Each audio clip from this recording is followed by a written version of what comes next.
أهلا بكم مشاهدينا، أنا كورين فرحات أرحب بكم وحوار أجريته مع لارا حلبي صاحبة فلافي توتس أبرز محلات الحلويات في الولايات المتحدة. لارا التي هاجرت مع عائلتها جراء الحرب اللبنانية لجأت إلى صناعة الحلويات هروباً من متطلبات حياتها العملية في مركز لمساعدة نساء مضطربات نفسياً. بدأت عن طريق الهواية لتترك عملها وتخوض هذا المعترك جدياً. مسيرة حلبي تكللت بالعديد من النجاحات، وهي نجاحات بنتها على أساسين ثابتين.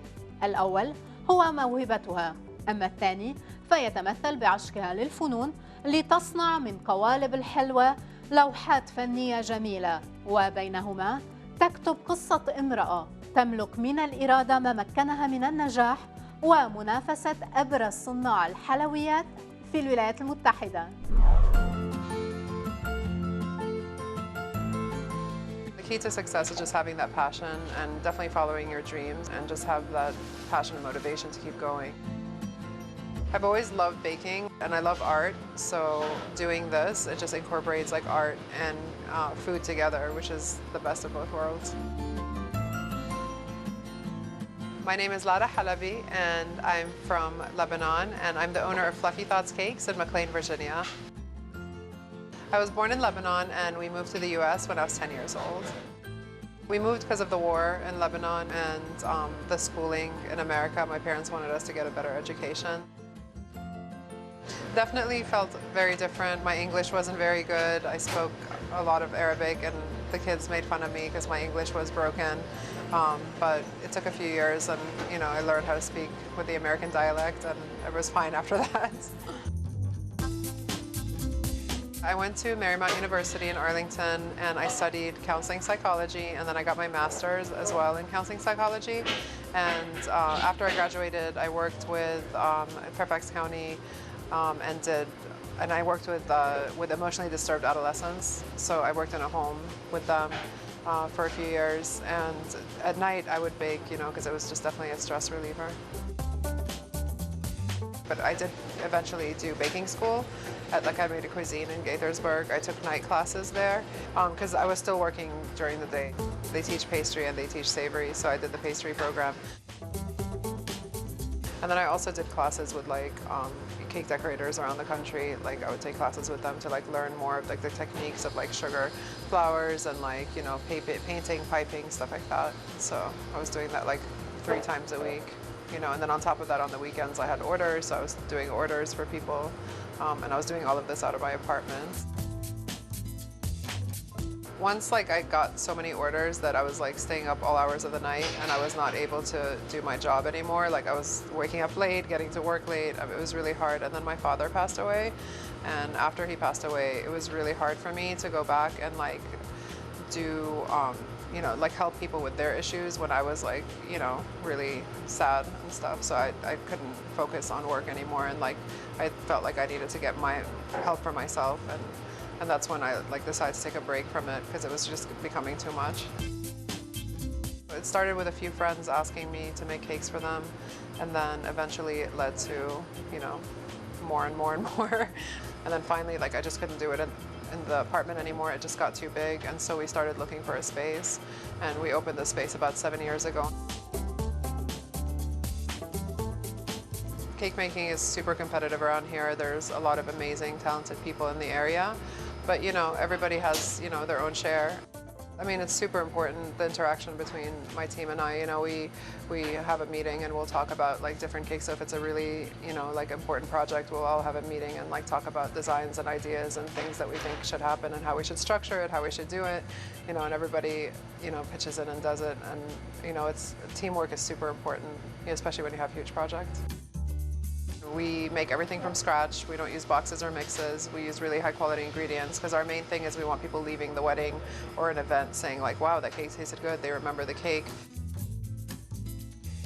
Now the sky's the limit. I mean, you could do anything. We've made a cake with a river floating around it. We've made cakes with fire coming out of it, with smoke coming out of it. I mean, anything people come up to us and ask us to do it, I always say yes, and then afterwards we have to figure out how to do it. So, I mean, it's fun, it's fun to push the borders and stuff.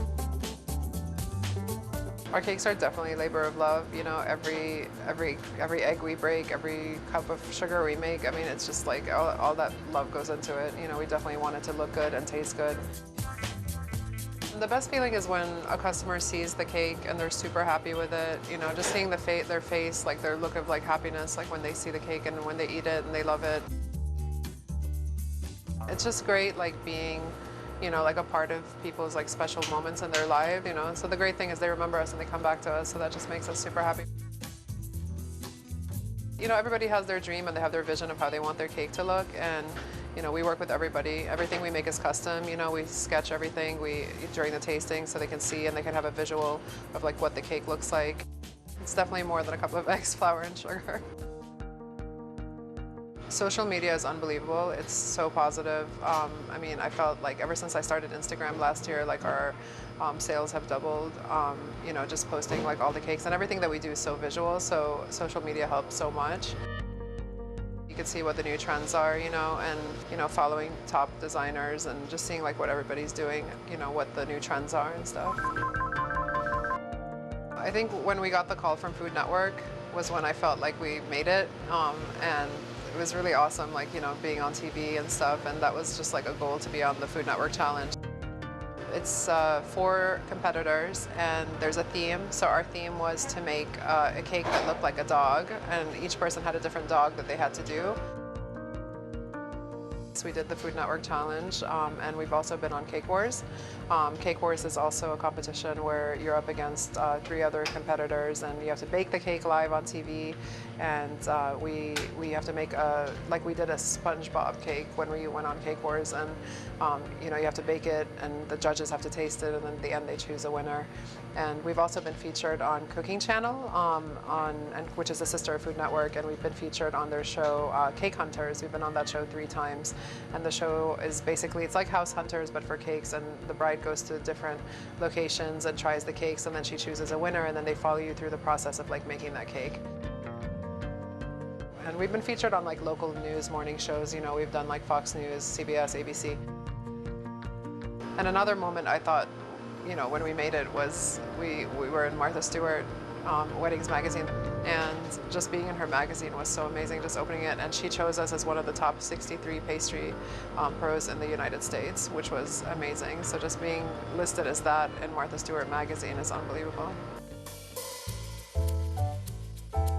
Definitely the most memorable cake I've made was, I mean, my sister's wedding cake, and my dad's birthday cake, like the last cake I made for him. So that was really like important that I made that for him.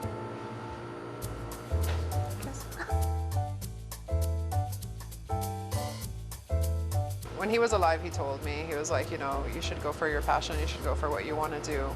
You know, if that's like what you want to do, then go for it, because life is short and you just never know. So being here in the US, it definitely encouraged me to follow my dreams. And definitely my father had a lot to do with it as well. You know, like he encouraged us. And my mom as well. My mom is so supportive. She comes in and she helps, you know, like she'll like help us paint on cakes. You know, growing up, my parents always taught us that, you know, you have to help others like in need whenever you have more than others and stuff, and that's super important to me.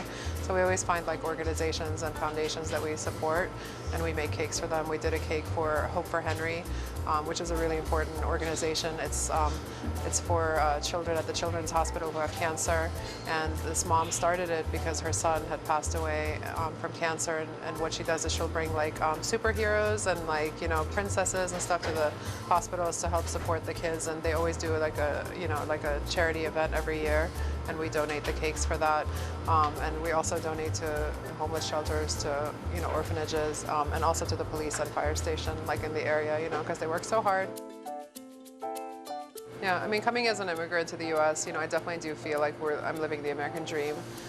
You know, I don't know if these doors would have been open to me if we were anywhere else, you know, and here it's so supportive of like women and, you know, immigrants like opening their businesses, you know, and it's great, you know, it's a wonderful feeling.